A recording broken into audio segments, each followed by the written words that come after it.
اعوذ باللہ من الشیطان الرجیم بسم اللہ الرحمن الرحیم رب اشرح لی صدری ویسر لی امری واحلل عقدۃ من لسانی یفقہوا قولی رب زدنی علما۔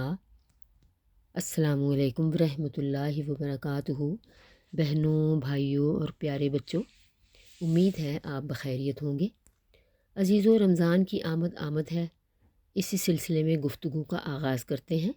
چلیے جانتے ہیں رمضان کی کیا اہمیت ہے، کیا مقصد ہے اور کیا ہمیں کرنا چاہیے۔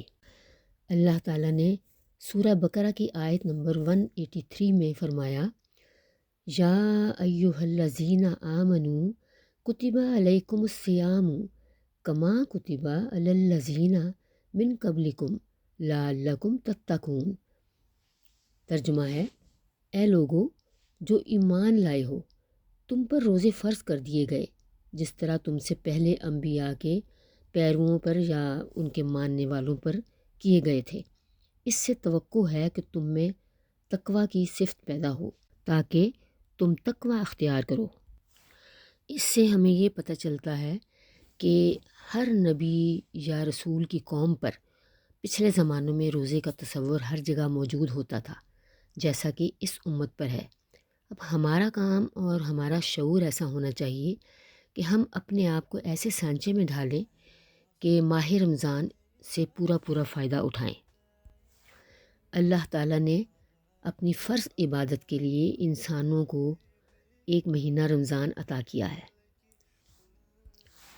عبداللہ بن عمر سے روایت ہے، بخاری و مسلم کی متفقہ حدیث ہے اور مشکات نمبر 4۔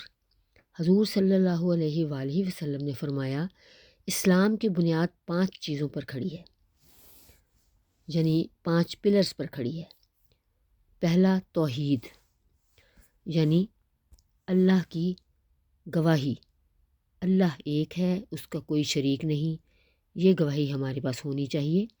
ہمارا یقین ہے کہ اللہ ایک ہے اور محمد صلی اللہ علیہ وآلہ وسلم اس کے رسول ہیں۔ دوسرا نماز، ہمیں نماز کا پابند ہونا چاہیے، نماز قائم کرنی چاہیے۔ نمبر 3 زکوٰۃ ادا کرنا، اور نمبر 4 اللہ کی راہ میں حج کرنا اگر استطاعت ہو تو۔ نمبر 5 رمضان کے مہینے میں روزہ رکھنا۔ صحیح مسلم، صحیح بخاری، حدیث مشکات نمبر 1956۔ آپ صلی اللہ علیہ وآلہ وسلم نے فرمایا، جب رمضان آتا ہے آسمان کے دروازے کھول دیے جاتے ہیں۔ فرمایا، جنت کے دروازے کھول دیے جاتے ہیں۔ پھر فرمایا، رحمت کے دروازے کھول دیے جاتے ہیں۔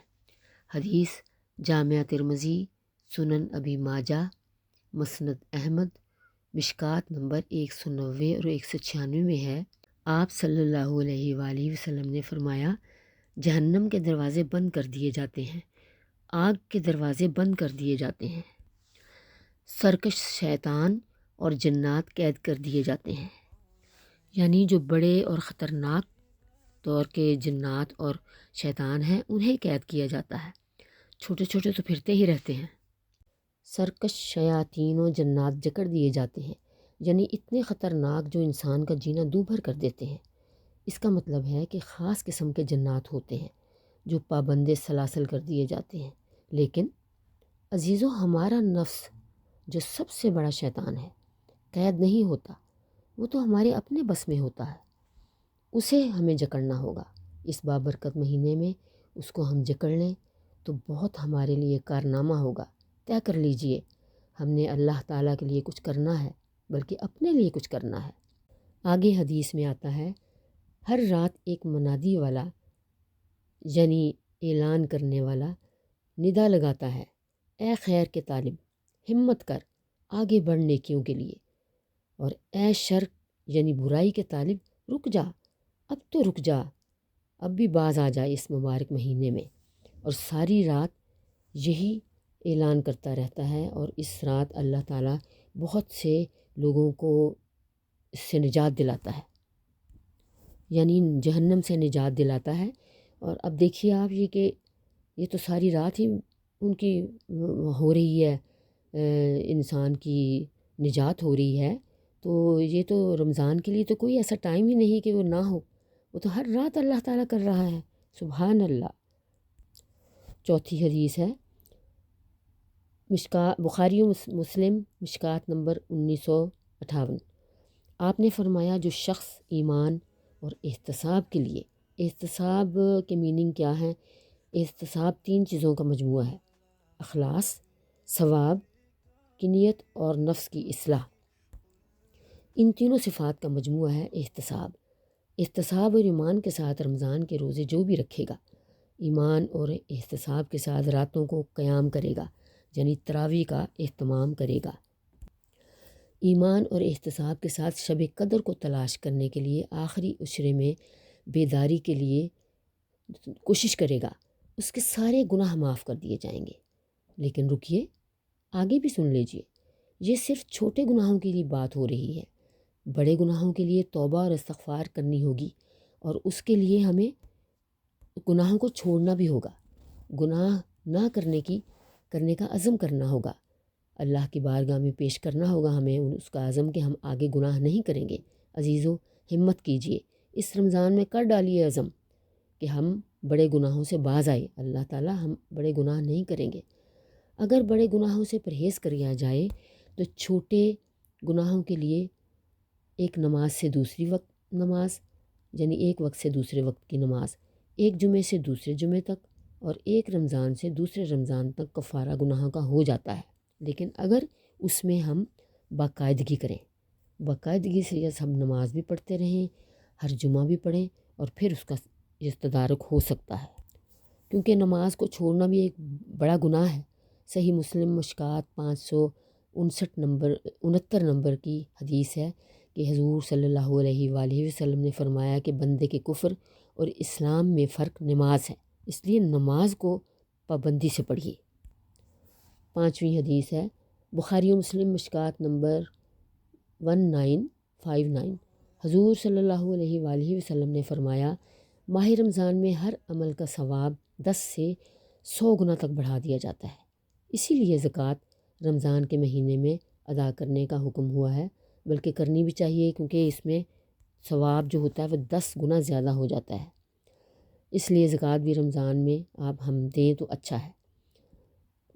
پھر اللہ تعالیٰ نے فرمایا بے شک روزہ میرے لیے ہے، اور میرا بندہ میرے لیے ہی اپنا کھانا پینا ترک کرتا ہے، اپنی خواہشات، اپنی ضروریات سب چھوڑ دیتا ہے، اور میں ہی اس کا حساب کروں گا اور میں ہی اس کا جزا دوں گا۔